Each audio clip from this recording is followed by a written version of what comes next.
দেখুন আজকে আমি বানাবো বাড়িতে নানপুরি আর চর্বি দিয়ে ঘুগনি। দেখুন আপনারা কে কে খেয়েছেন বা হয়তো এখনো বানাননি অবশ্যই কমেন্ট করবেন। আর যদি বানিয়ে থাকেন কিভাবে বানিয়েছেন সেটাও বলবেন। আর আমি কি কি উপকরণ দিয়ে বানাচ্ছি বা কি কি লাগছে, কতক্ষণ মেখে রাখবো আপনাদেরকে সব বলছি। আর আপনারা কেমন আছেন অবশ্যই বলবেন। নমস্কার বন্ধুরা। দেখুন আমি কি কি বানাচ্ছি। আজ আমি আবার একটা নতুন রান্না নিয়ে চলে এলাম। চর্বি নিয়েছি এখানে আমি 500 থেকে 700 মতন আমি ময়দা নিয়েছি। আর ওখানে ডুমো ডুমো করে আলু কেটে দিয়ে নিয়েছি। আর এইটা আছে টক দই আছে। দেখুন এটা গুঁড়ো দুধ নিয়েছি। এটা হচ্ছে ইস্ট নিয়েছি। এটা 1 চামচ ইস্ট আছে, 1 চামচ চিনি নিয়েছি, আর নুন আছে ওটা, আর সাদা তেল। এটা ময়দা মাখার জন্য এই উপকরণ লাগবে। আর ঘুগনি করার জন্য দেখুন আলু ডুমো ডুমো করে কেটে নিয়েছি। আর এখানে চর্বি নিয়েছি 250 মতন, মটরও 250 মতনই আছে।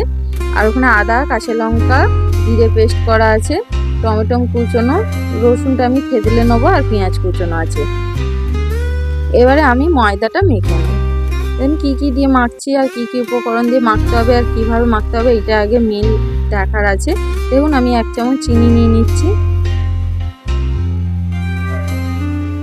আপনারা দইয়ের মধ্যে সব দিয়েও একবারে ভালো করে মিশিয়ে নিয়েও মাখতে পারেন, বা ময়দার মধ্যে দিয়ে দিতেও পারেন।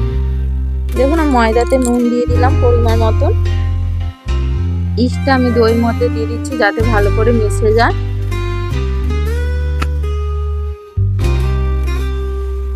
গুঁড়ো দুধটা আমি এতে ঢেলে নেব, ময়দাতে ভালো করে মিশিয়ে নেব।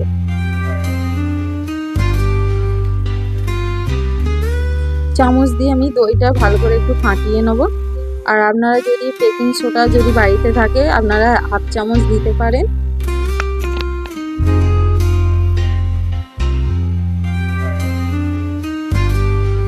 দেখুন এবারে আমি ময়দার মধ্যে এটা নিয়ে ঢেলে নেবো, আর ভালো করে এটা মেখে নিতে হবে। আর তারপরে জল দেবেন, আগে জল দিয়ে দেবেন না। দেখুন এবারে আমি ভালো করে ময়দাটা মেখে নিচ্ছি।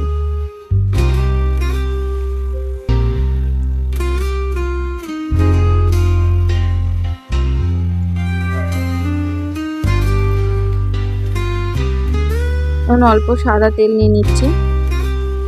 খুব বেশি সাদা তেল নেবেন না, 1 চামচের মতন সাদা তেল নেবেন। আর আমার ছেলে এই ঘুগনি খেতে খুব ভালোবাসে। আমার ছেলে এমনি খাসির মাংস খায় না, ওর ঘুগনি চর্বি খেতে খুবই ভালোবাসে, তাই ইচ্ছে গেল যে আজকে করি। আর হালকা হালকা আমাদের এখানে বৃষ্টি পড়ছিল। এবার আমি জলটা দিয়ে মেখে নেবো। আপনারা উষ্ণ গরম জল দিয়ে মাখতে পারেন, আমিও উষ্ণ গরম নিয়েছি হালকা।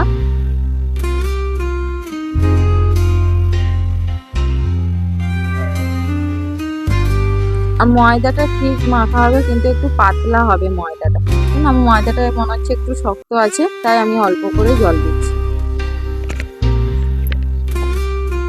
আর ময়দাটা কিন্তু ভালো করে মাখতে হবে, যত ভালো মাখা হবে তত নানটা নরম হবে।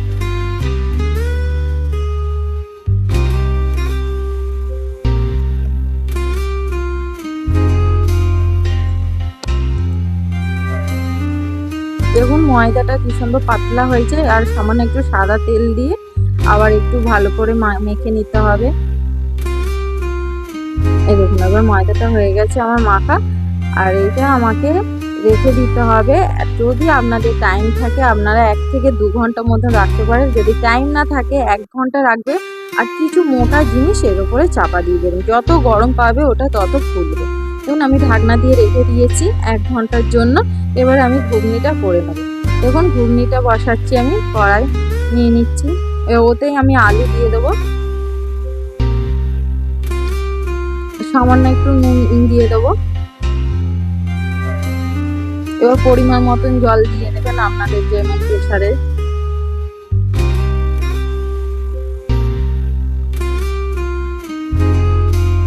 এখন আমি 2 বাটি মতন হয়তো জল দিয়ে দিচ্ছি।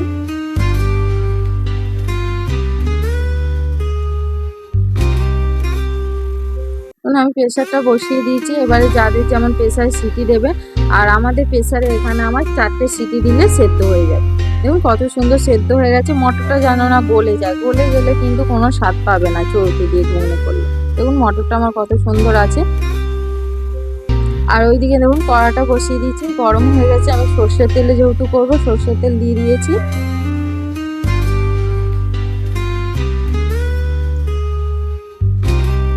এবার আমি ফোড়ন দিয়ে দেবো।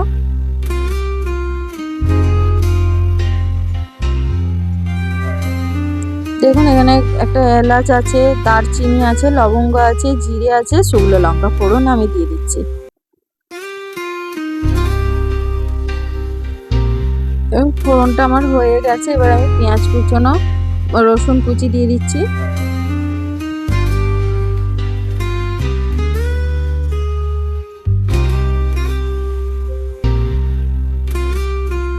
পেঁয়াজ কুচনো দিয়ে দিলাম। এটা ভালো করে নাড়াচাড়া করে নিতে হবে। তো সামান্য নুন দিয়ে দিলে পেঁয়াজের উপরে পেঁয়াজটা তাড়াতাড়ি ভাজা হয়ে যাবে, নরম হয়ে যাবে, তাই অল্প একটু নুন দিয়ে দিচ্ছিলাম। আর জানেন তো একটা সময় আমি খাসি মাংস গন্ধ সহ্য করতে পারতাম না, মানে আমাদের বাড়ির কাছে খাসির দোকান ছিল, মানে আমি যেতে পারতাম না। কিন্তু একটা সময় এসে এখন আমি খাই, অল্প হলেও খেতে শিখেছি। দেখুন টমেটোগুলো আমি দিয়ে দিচ্ছি। আর এর মধ্যে লঙ্কা গুঁড়ো নিয়ে নিচ্ছি, হলুদ গুঁড়ো নিয়ে নিচ্ছি 1 চামচের মতন, জিরে গুঁড়ো অল্প নিয়ে নিচ্ছি, আর বাকি তো আদা জিরে কাঁচা লঙ্কা পেস্ট করা ছিল। তো সব মশলাটা আমি দিয়ে দিলাম। এবার ভালো করে একে কষিয়ে নিতে হবে। আমার হাতে খুন্তিটা ছিটকে গেছে তাই।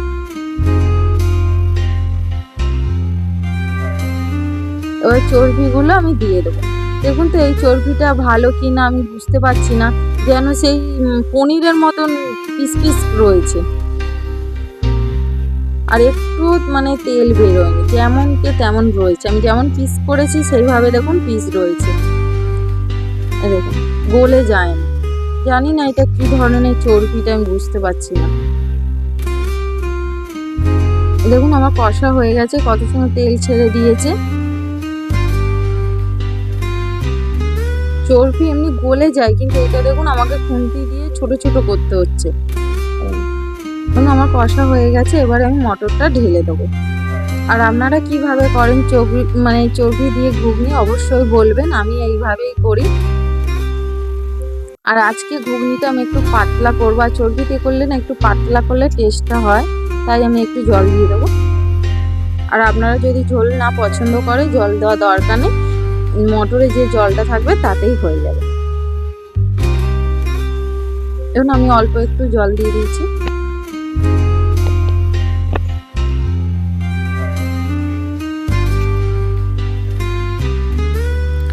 এবার আমি ঢাকনা দিয়ে দিয়েছিলাম। দেখুন ঢাকনাটা খুলে দেখছি কত সুন্দর কালার এসছে,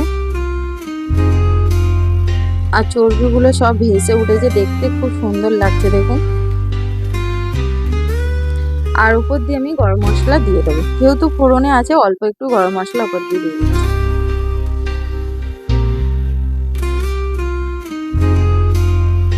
ধরুন আমার রেডি হয়ে গেল চর্বি দিয়ে ঘুগনি। আপনাদের ভালো লাগলে অবশ্যই কমেন্টে জানাবেন। এবারে ওটা হয়ে গেছে, আমি ঢাকনা দিয়ে রেখে দিয়েছি। এবারে আমি নানটা করবো। দেখুন কতটা ফুলে গেছে, সফট হয়ে গেছে, নরম একদম হয়ে গেছে। দেখুন এইভাবে কিন্তু ময়দাটা যেন হয়, শক্ত হয়ে গেলে কিন্তু নান ভালো হবে। আর লেচিটা ঠিক ভালো করে কাটতে হবে।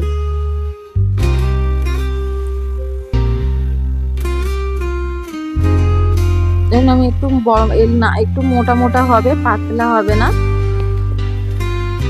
দেখুন এই সাইজটা করছি। আর ঠিক এইভাবে লেচিটাকে বার করে নিতে হবে। দেখুন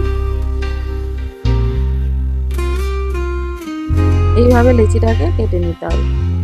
আর ওপর দিয়ে একটু সাদা তেল বুলিয়ে রেখে দিই, বেলার সময় অসুবিধা হবে।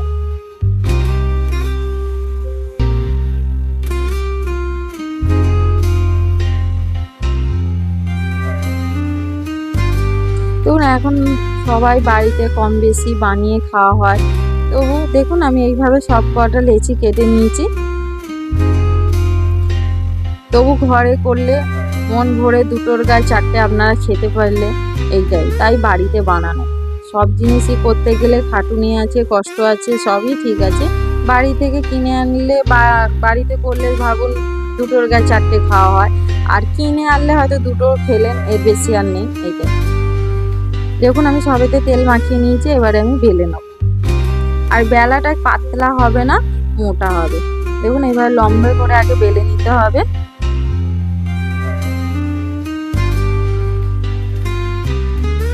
তো বেশি বেলা যাবে না।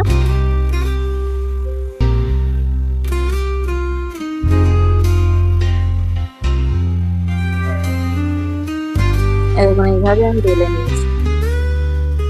খুব পাতলা নয় আর খুব মোটা, খুব মোটা হলে আমার ভালো লাগে না।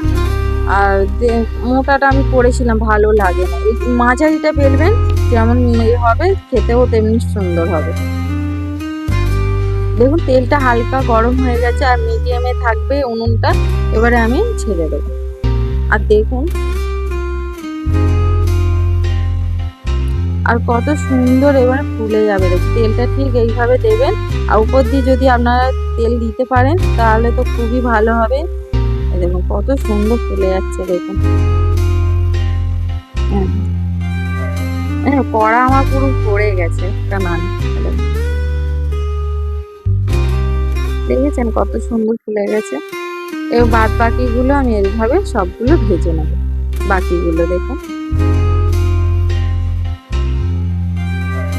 এবারে আমি নামিয়ে নেব। আর খুব কড়া হবে না, এটা হয়তো একটু তেল গরম হয়ে গেছে বলে তাই। আর যতটা পারবেন একটু সাদা সাদা ভাজতে। এই দেখুন কত সুন্দর লাগছে দেখতে। দেখুন আমি আবার একটা বেলে নিয়েছি।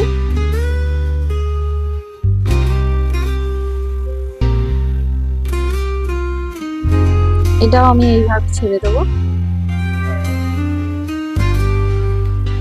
আর আস্তে করে ছাড়বেন, নাহলে তেল বেশি থাকবে, হাতে পড়ে যাবার এর থাকে। কিন্তু সাবধানে ছাড়ার চেষ্টা করবেন, তাড়াহুড়ো করবেন না, কেন তেল পড়ে যাবার এখানে ভর্তি থাকে তেল। দেখুন এটাও আমার পুরো ফুলে গেছে, দোকানের মতনই ফুলে গেছে।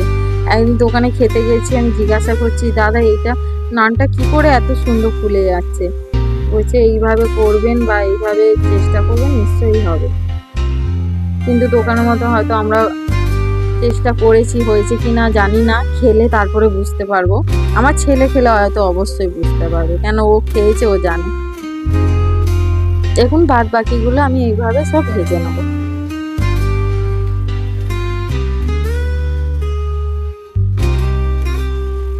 এখন আমার বাকি সব নান রেডি। আর এখন একটা আমি ছিঁড়ে দেখাচ্ছি। দেখুন এখনই কত সুন্দর নরম, একদম সফট হয়ে গেছে। দেখুন যা গরম, আমি হাতে তুলতেই পারছি না। এই দেখুন দেখেছেন কত নরম আর পুরো ফুলে গেছে। তো ভেতরটা দেখুন কত সুন্দর লাগছে, খেতেও ততটা সুন্দরই হবে। দেখুন আমার নান রেডি হয়ে গেছে। এরকম নরমটা দেখেছেন কতটা নরম হয়েছে, আর কি গরম।